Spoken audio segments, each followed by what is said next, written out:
So we know today, based on the reporting of independent journalists, that more than 1,000 people are killed by the police every year in the United States. More people are killed by the police in the United States than in any other advanced industrial country, the economically developed countries. That we're the worst.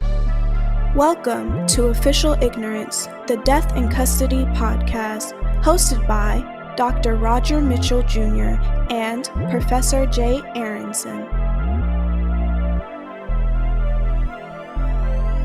You are now listening to the sounds of Official Ignorance.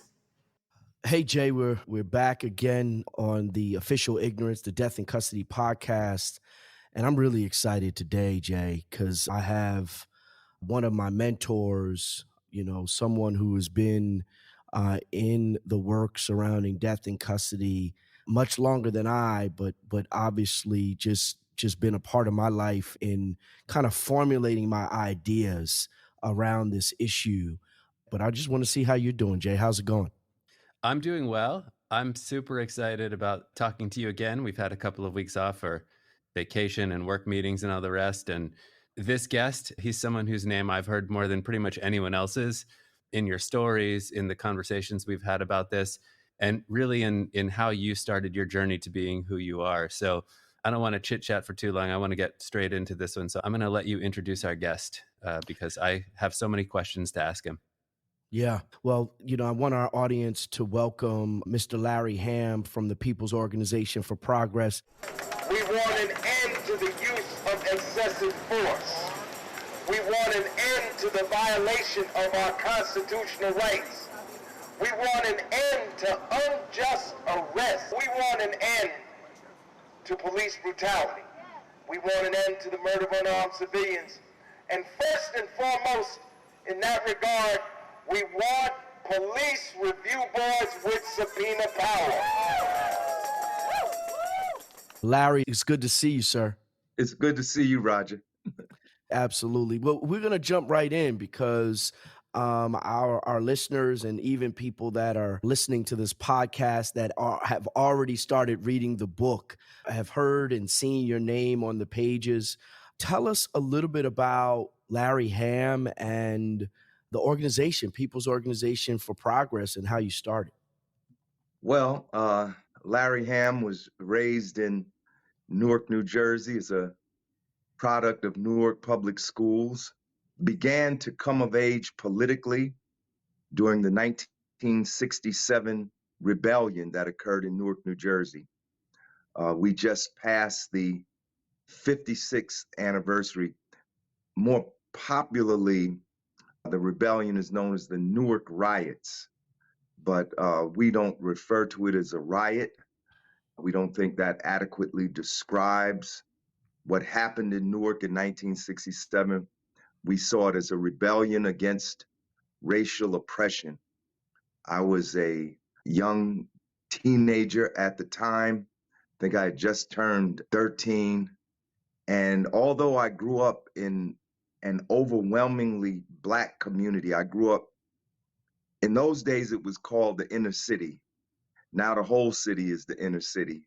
So I grew up in the Central Ward, which was literally in the heart of Newark. It was where the rebellion started. And seeing what was going on around me caused me to have the first conversations I ever had with my family about race. I mean, the first questions weren't actually racial, but to answer the questions, they had to tell me about what was happening to Black people, what had been happening to Black people in America, and what was happening to Black people to make people rise up in that fashion. Following that summer, I went to Arts High School. And by the time I reached my senior year, the spirit of the 60s was still very much with us. In fact, many people don't know Newark was not the only rebellion in New Jersey. There were 27 7 urban uprisings in New Jersey. In fact, Newark wasn't even the first. I believe the first was Jersey City. And more than that, from 1960 to 1971, there were more than 1,000 urban uprisings in the United States of America.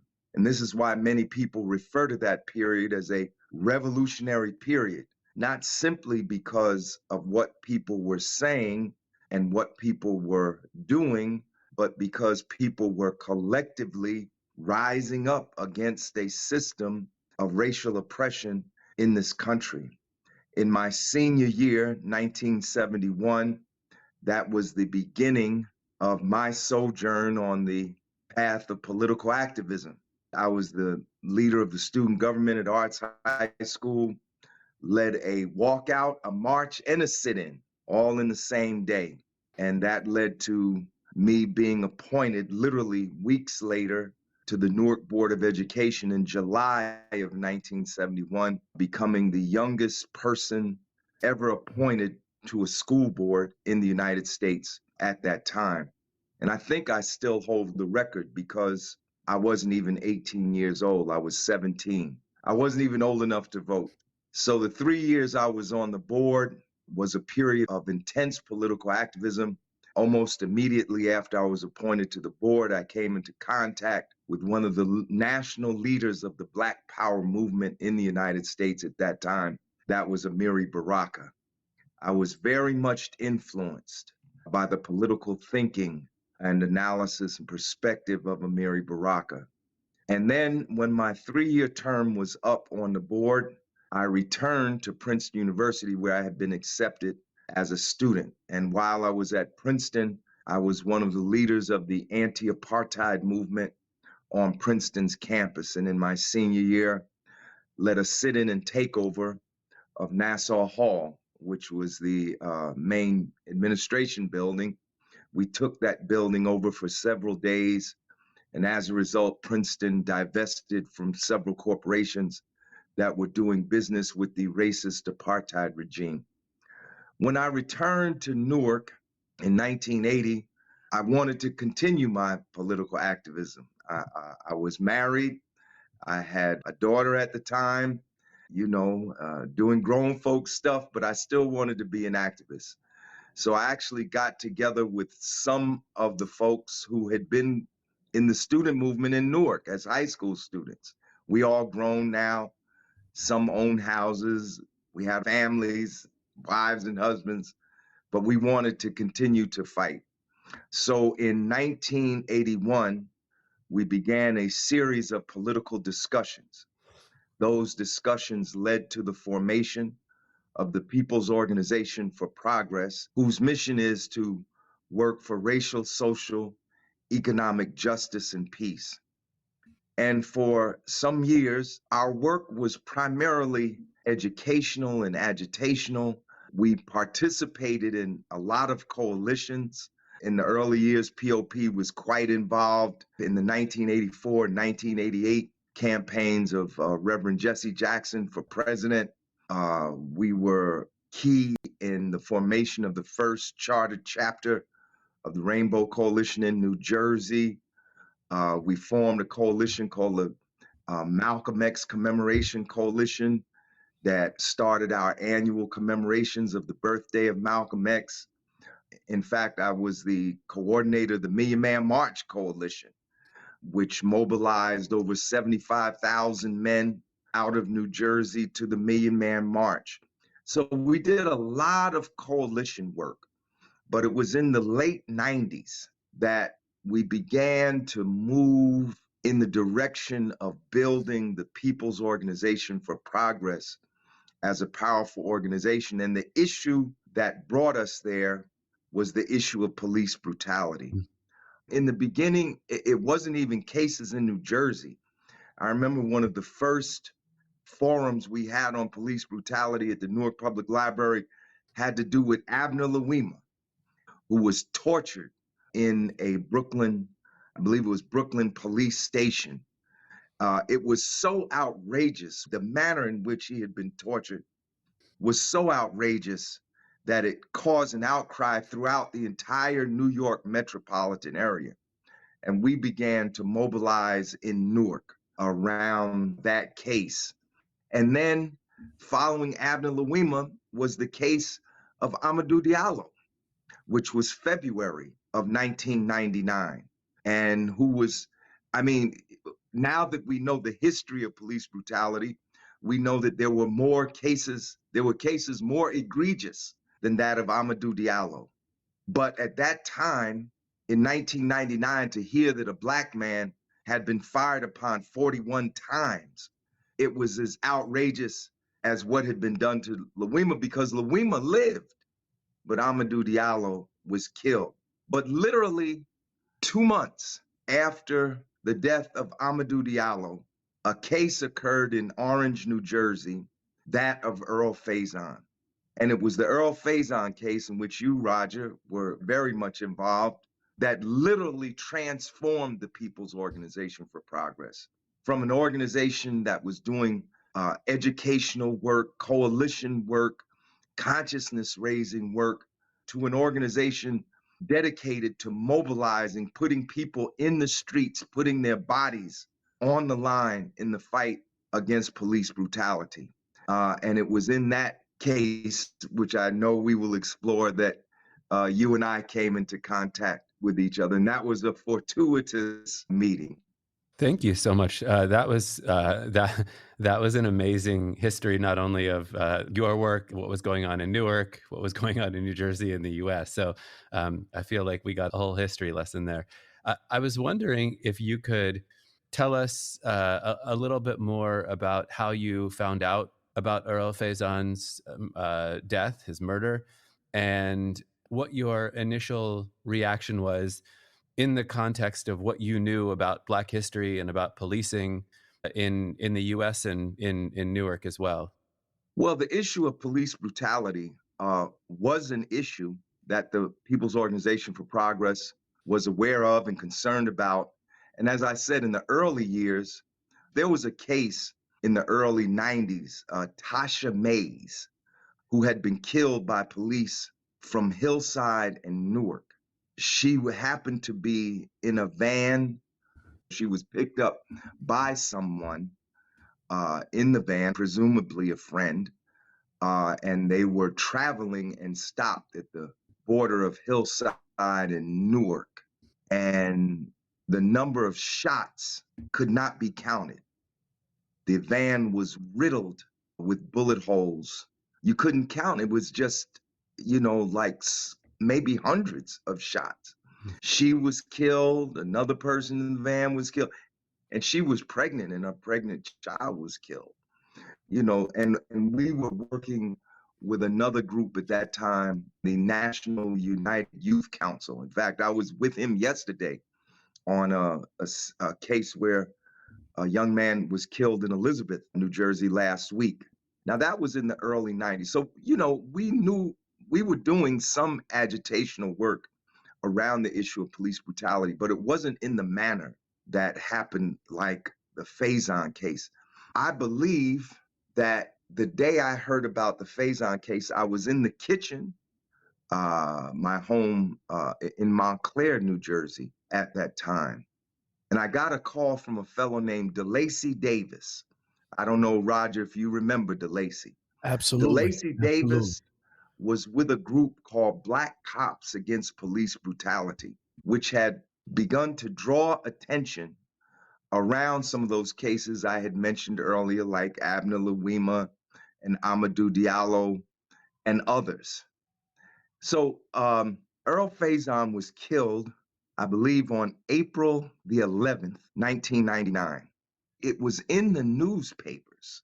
So we knew about the case, but I had no connection to the Faison Williams family. And it was DeLacy Davis who actually helped make the connection. It was very interesting because Faison was about the fourth suspect that had been apprehended by police in the aftermath of the killing of an Orange police officer named Joyce Ann Carnegie.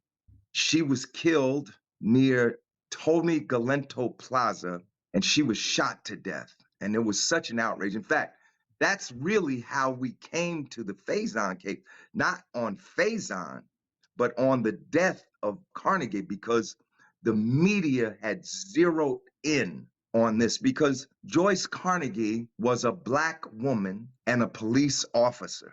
That in and of itself, made for media attention. And according to police, to the sketches, killed by a Black man.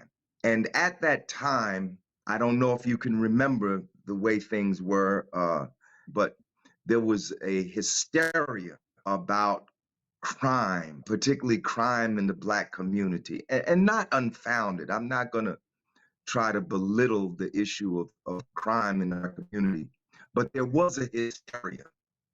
And in the aftermath of the murder of Joyce Carnegie, the police in Essex County, not just one city, but in Essex County, Newark, East Orange, Essex County Police, all the local municipalities, they literally went on a police wilding spree. They put out a sketch of a Black man. It could have been any one of us. I probably looked like the sketch, and they just began apprehending people. And at that time, the Essex County prosecutor was a Black woman named Patricia Hurt, Pat Hurt. And every time they apprehended one person, she would have a press conference saying that the murder of Joyce Carnegie was caught. But then the next day, they would have another press conference and with another person saying the murder. And this went on for like 3 press conferences. It became, a comedy of, a tragic comedy of errors. And so one of the people they stopped was 27-year-old Earl Faison. And they beat him. They beat him mercilessly. And then they threw him in the car and they took him to the Orange police station and they beat him in the stairwell in the police station. And then they took him to a jail cell and they beat him in the jail cell and they pepper sprayed him directly into his face and literally into his mouth, causing his lungs to collapse, asphyxiation. The pressure was so great, it caused the blood vessels in his eyes and ears and nose to burst, and he died. Now, the police wrote reports. I mean, this would be hard to believe today because there's a whole different attitude about police brutality today that didn't exist then.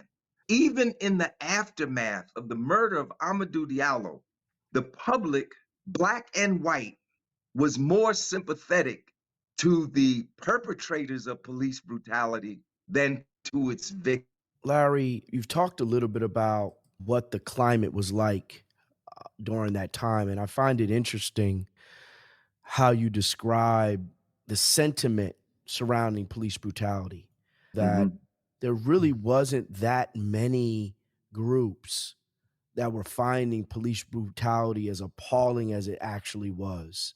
Talk a little bit about, now that Earl Faison is dead and the medical examiner calls it undetermined, right? It's a ridiculous cause and manner of death. Talk a little bit about how the People's Organization for Progress and you utilize your foundation of coalition building to bring attention to this case, and how you actually supported the family through a lot of the case in court. Right. And you mentioned the key, Roger. And what I found to be the key in almost all of these cases is the family, the determination of the family of the victims to get justice. Now, I had not seen any autopsy reports or any reports because we were in contact with the family within a few days after Faison had been killed. I don't think any reports had actually been issued at this point. But what we had were eyewitness accounts from the family who went to view his body, and his family was solid. The reason that case got a modicum of justice was because of the clarity and the unity and the determination of that family. Yeah. I remember Earl Faison's father, saying to me when they viewed the body that they could see in Faison's forehead the shoe print of the police that stomped him and kicked him. That was enough for me. Yeah. I mean, if you could hear the way they told the story, the bruises on his body, the shoe print on his face, I was flabbergasted. I had never heard. I mean, even though I knew about what happened to Abner Louima and Amadou Diallo, the fact that this literally was happening around the corner, down the street from where many of us lived, that's right, was just astounding. And from that point, we were in for the fight. We were in. We had no choice. This grave injustice had been done right amongst us. How could we ignore? But here's the rub. Our first demonstration we were planning to go in front of the police station in Orange, New Jersey, to protest Faison's death. Even within the People's Organization for Progress, there was a heated debate about whether or not we should demonstrate that day, because that day, the wake for Joyce Carnegie was going to be held at St. Matthew's AME Church. And some members felt that we would look bad if we demonstrated on the same day. Yeah. We took a vote, and the vote was very close, to show you what the thinking was at that time. And we did demonstrate. Here's how we did it. We went to Carnegie's wake first, and then we came to the police station and had the demonstration. We showed our respect for this woman who was brutally murdered, but then we went to fight for justice for the victim of police brutality. The director of the Orange Police Force was Conti, and Conti sent a sergeant downstairs to get me. And Conti said, "Mr. Hamm, this kid," now Faison was a grown man with children. Conti said, "This kid was not a victim of police brutality." And we're like, well, according to his family, that's not the case. And we did not agree. That was our first demonstration, and it was huge. The first months of demonstrating, all the demonstrations for Faison were very large, because he came from a family that was well known throughout East Orange, Newark, and other parts of Essex County, New Jersey. And from the Muslim community too, because many members of his family were Muslim. So there was a huge turnout for him. But the Star Ledger, see, the media is key in these police brutality cases. Because if you were to read the first articles about Faison, you would have thought he was the criminal. Yeah. They would put a picture. Now, he had had a record, and he had served some time, but that was done, and it was way in the past. It wasn't even like it was something recent, and this is how it is. They want to drag your past up in order to delegitimize whatever claims you're making for justice. Yeah. And they would make his picture dark. And this was something, if you remember the OJ case, Time magazine was exposed for making the picture of O.J. Simpson darker on its cover than he really was. Well, this was something being done to Black men by a lot of media sources, including Earl Faison. Yeah. And every paragraph, the first paragraph, former felon, they're going to make the victim the, and this is something that Malcolm X talked about. If you read you read this book right here, Malcolm X Speaks. In one of his speeches, he said they will try to make the criminal look like the victim and the victim look like the criminal. And that's what they tried to do with Earl Faison. In the early days of this fight, there was no sympathy for Faison. And they justified it by trying to overlay it with the tragic death of Joyce Carnegie. And here's the thing, and you gentlemen would understand this in particular.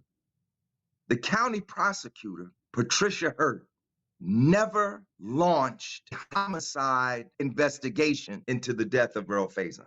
To this day, and you know that homicide is a state charge. That is the state of New Jersey, the state of New York, so on and so forth.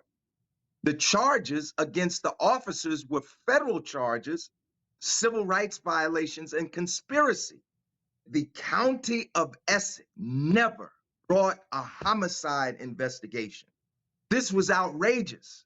And we immediately had a demonstration at the federal building demanding that the U.S. attorney step in. Now, I'm going to tell you the truth. At that time, I didn't know all the ins and outs of the law. All I knew was police brutality was a problem and people were being killed and it had to be stopped. I didn't know about the separate jurisdictions and the different laws, the state and the federal and on and on. But we were told that the only avenue open to us at that point was to get the United States Attorney for New Jersey to come in and investigate this case. And as a result of the demands of Faison's family and their attorney and the protests from the community, the U.S. Attorney's Office did step in and did do an investigation. But to this day, we still consider the case of Earl Faison to be open because a man was killed. If they can reopen the death of Emmett Till, who was killed 60 or more years ago, then they can reopen the case of Earl Faison because only a modicum of justice was achieved in that case. And Roger, you mentioned the medical examiner. So when the feds stepped in, they brought their own everything. And a year later, the regional medical examiner for the state of New Jersey issued a statement, a public statement, saying that Earl Faison died in a, quote, stairwell of torture. And the following summer, they arrested 5 officers and charged them. And it was quite something because no one expected it. We didn't even expect it because we didn't have much faith in the criminal justice system. I'm going to tell you from the beginning, we were fighting for the family, but, you know, we were fighting for the sake of fighting. We didn't think there would be any justice in this case because the way, I mean, everything was stacked against the victim. You know, the county prosecutor didn't want to do a homicide investigation. The media didn't want to recognize the injustice that was done, but the feds stepped in and they did charge these officers, as I said, for civil rights violations and for conspiracy. But here's the rub with that. There was a reporter from the Star Ledger. His name was Kevin Dilworth. And I remember after the story broke, where you saw they had pictures of these officers in handcuffs, because this was so unusual. This never happened in Jersey. They're going to lock up some officers for killing a black man. Kevin Dilworth called me and said to me, he said, even in his journalistic investigation, they knew that as many as 19 officers were somehow connected that night to what happened to Faison. Not 5, 19. Not just the officers that beat him, but say, for instance, the officers that removed the back seat of the car in which Faison was beaten. The officers that tampered with the crime scene, cleaning up blood. Officers that were in the police station who heard Faison being beat and did not intervene to save him. Yeah. It was so deep. After the officers were arrested, Conti was fired. He was fired by the mayor of Orange at that time, who was Mims Hackett. And he was replaced with a black man whose name escapes me at the moment. The new black police director in Orange went before the city council and asked for an additional appropriation for the police department in Orange because he believed that he was going to lose as many as 20 men behind the Faison case. So that's one aspect of the story that's never, because, you know, in hindsight now people want to say, well, justice was achieved. But if you know the details, you know that only, you know, a few drops of justice were achieved. Mr. Hamm, I wanted to jump in here. What you're talking about is both particular to the case of Earl Faison, but it's also indicative of a much larger national problem. The way that we deal with the issue of death in custody, police brutality, as it was called back then, it is at the local level. We rely on local authorities to police local law enforcement agencies, and we ask local or state authorities to report deaths in custody. Even when we do it at the national level, it's still a state requirement. And there are so many barriers to getting good information. And also, just to go back to something you said, you said certainly there were more people who had been brutalized by police than Abner Louima and Earl Faison. So I was wondering if you could just tell us a little bit about what we know from a data perspective and why still we know about so few of these cases. We know the ones that get video coverage or maybe someone leaks some information about it. But I was wondering if you could just talk about that data issue a bit.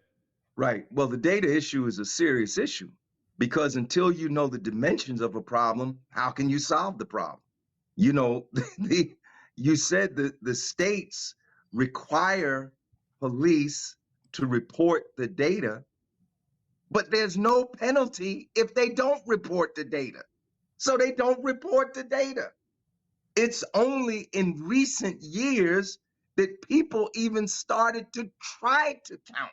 And many of these efforts have been independent journalistic efforts, like the Star Ledger did the Force report. You know, and AP, Asbury Park Press, and The Guardian started counting, and Washington Post has started counting. And we kill more people in America than Chinese police. They got 4 times the population. United States has about 335 million people. China has 1.2 billion people. We have a police force comparable to the size of the police force in the People's Republic of China. To answer your question directly, what we need are federal reporting requirements and with penalties. Like, if you don't give us these damn figures, you're going to lose whatever federal funding your police forces get from the federal government. The data reporting is extremely important. Larry, what we've been talking about, and you know this from, you've known me now for 24, 25 years. And, Roger was very much involved in a very serious way in the struggle for justice for Earl Faison. And he was a student at that time. And I was very concerned about him because he was so serious. I saw a lot of myself in Roger, and Roger was willing to sacrifice everything in this fight for justice. But I know he has that shirt and tie on now and that very professional demeanor. But that brother was on fire. He was more militant than I was. Go ahead, Roger. I'm sorry. Nah. Listen, everybody's upset because your feed is not giving the greatest feed, and that's, I'm happy that it's not, because I'm. But this is we're getting to our last couple of questions, and Larry, you're right. When I was a medical student with you all, I just felt as though there was more than a criminal justice approach that we could take to this problem, that this approach was not just for activists and advocates or lawyers and journalists, that physicians and public health providers needed to play a role in this issue. And so we've decided that one of the ways that we can collect the data is by putting a checkbox on the U.S. standard death certificate, and that physicians that are signing these death certificates in hospitals and medical examiners that are signing the death certificate, whether they're signing it appropriately or not, by checking the box, we have visibility into all the deaths that are occurring across the country. I just want to get your thoughts about having a more holistic approach to this data collection issue than just the law enforcement groups. Well, there has to be a more holistic approach. And what the medical examiners do and the coroners do is very important. And what we need are medical examiners and coroners with integrity who are trying to present the truth of what happened through science, as opposed to trying to weave a story that has the patina of scientific credibility that ends up supporting the police narrative, which often is not the truth. And I cite this coroner was she from New York City, that had falsified so many, like several hundred reports that in essence, justified whatever the police said. So we need the truth. The only way we can solve a problem is to examine the truth objectively and scientifically and come up with solutions that are realistic and helpful. I mean, if we were to say that the police for the last 30 years killed 1,000 people every year, that would be more than 30,000 people. But those are the cases that we know about. Yeah. What about all the cases that were never reported? Yeah. I just wanted to let you know, I don't know if you know this, but Roger has such a strong place in his heart for you. And I think that Roger was actually afraid to speak. You said that he was a firebrand, that he was, more radical than Malcolm X and all of this stuff. But I don't think Roger saw himself in that way at that time. And one of the things he told me at some point was that Larry put the microphone or the bullhorn, whatever it was, in my hand. And that's kind of what got Roger talking. And where Roger is today, I think it's safe to say that he wouldn't be the person he was. He wouldn't be where he is now without that support and mentorship that you gave him 25 years ago. So I wanted to say thank you for that. It's given me a really amazing opportunity to work with him on this project. I don't know if he would have even asked me to write a book about this if it wasn't for your engagement with him at that point in his life when he was sort of unsure about whether the doctor's role was to stand up at a protest and speak out, even if he was speaking out on medical issues. I just wanted to get that out there and make sure that you knew that, because I think it's important for you to know. Well, I'm glad to hear that. Very glad to hear that. Once he got the bullhorn, he knew what to do with it. No, man. Listen, he knew what to do with it. Yes, sir. Yes, sir. I wish we had more young men in the struggle the way Roger was in that struggle at that time, because the problems are worse today than they were in 1999 when Faison was killed. It's not better, it's worse. And now we have a whole movement in this country that, is supporting these authoritarian and fascist measures. You would have thought that in the aftermath of Floyd's death, that there would have been vast changes in the way police were conducting themselves, but they haven't. There's a George Floyd every week somewhere in America. In fact, the numbers for 2022 of police shooting deaths in America were the highest they've ever been since they started counting the numbers.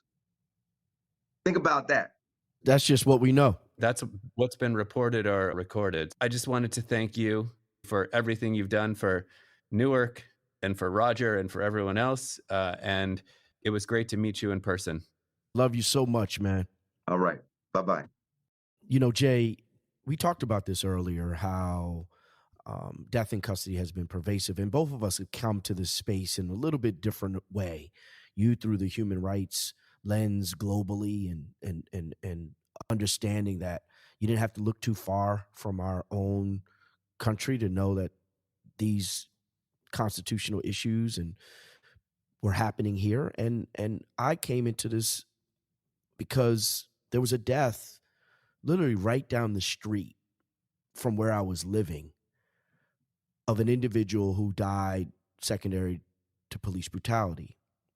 And as 23 years old, and now I had already heard about Amadou Diallo and was engaged in Amadou Diallo, and then 2 months later, Earl Faison gets killed. And I was looking for a way to participate in whatever was going to happen in New Jersey, in Essex County, where I was living, where I was going to school. And I met People's Organization for Progress, but I also met Larry Hamm, who's the founder and president, if you will, of the People's Organization for Progress. And it was during that time in the late 90s, early 2000s, when we were protesting these deaths, or the death of Earl Faison. But more importantly, I was gaining a voice and trying to understand how I could connect what I was learning in medical school, what I had learned at the Federal Bureau of Investigation, what I knew about violence as a public health issue. I was coming into my knowledge of all of those things. And at the same time, Earl Faison dies. I meet People's Organization for Progress and Larry Hamm. And that's where I get a little bit more of my voice. That's where I start maturing in making the connections between public health, medicine, and the violence that we were seeing in the streets of our community, whether it's violence in black on black violence, for lack of better terms, or it was police violence. I knew that we could establish principles to decrease these violence and prevent this violence if we understood it. And so it was People's Organization for Progress, it was Larry Hamm that gave me a community platform to discuss these theories. And that's funny because a lot of the times in a PhD and when you're doing a high-level degree, it's these echo chambers of academia where you're testing out your theories. I had an opportunity to test my theories out, theories that are still as relevant today as they were in 1999. I was testing them out on the streets of Newark, and with the People's Organization for Progress and Larry Hamm. And now these theories are even more mainstream than they were back then. And now we get to share them with the world. Totally agree. I've been struggling to kind of the way that I wanted to end the podcast. And when you were just talking, it really reminded me that we as people, we as two human beings share so much in common. I mean, the two of us share way more in common than we have differences. We have the same sensibility. I would almost say we have a very similar sense of humor. We grew up listening to the same music. We have the same concerns. But one thing that is different, and one thing that really shades our interactions, is that I grew up white in this country and you grew up black. And it's an unavoidable reality. And I'm not even quite sure what to say about it. But the fact that I came to this topic through my intellectual interests, which obviously have a background in my own personal life and in my childhood, which we've discussed, which you know about. But the fact that I came to this from an intellectual perspective, an academic perspective, and you came to it from a community perspective, I think that really says something about this country. I'm not exposed to intracommunal violence, mostly because the community that I come from is wealthy, or wealthy. It's comfortable. And I don't experience police violence in my community in any meaningful way.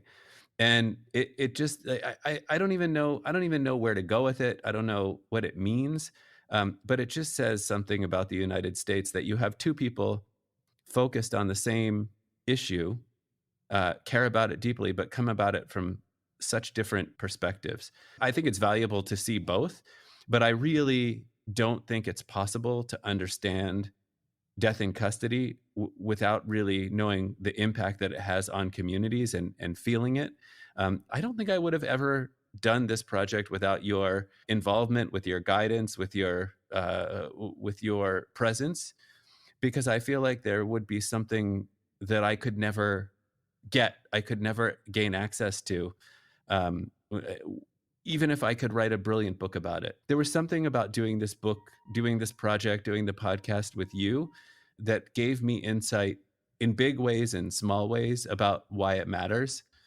And I think just you talking about early involvement, I mean, we've talked about this a lot, the role that Larry Hamm had, and just that you found your voice on the steps of the police department. I think that really matters. And I think it's really important. And I think that it adds so much. And I've learned so much from it. So I just wanted to say thank you for letting me into that world. Thank you for, teaching me so much. And I hope that our readers are able to see the value of both perspectives. And I think that you have both. Obviously, you have the academic perspective, but also the lived experience. And I really hope that our listeners and readers, especially the ones that haven't grown up in communities that have experienced this kind of police violence and of death in custody, can really understand why it matters. So I'm going to stop there and say Absolutely. Thank you. Absolutely, Jay. And I think you said it best, is that in order to solve the problems, that the truly important problems, whether they be social problems or whether it be the cure for cancer or the vaccine for COVID, it's going to take us all, right? It's going to take us all of our perspectives and how we come to the work. And this is no different. We have come into this space as two individuals that share commonalities, but it's our differences that has made this project important. It's our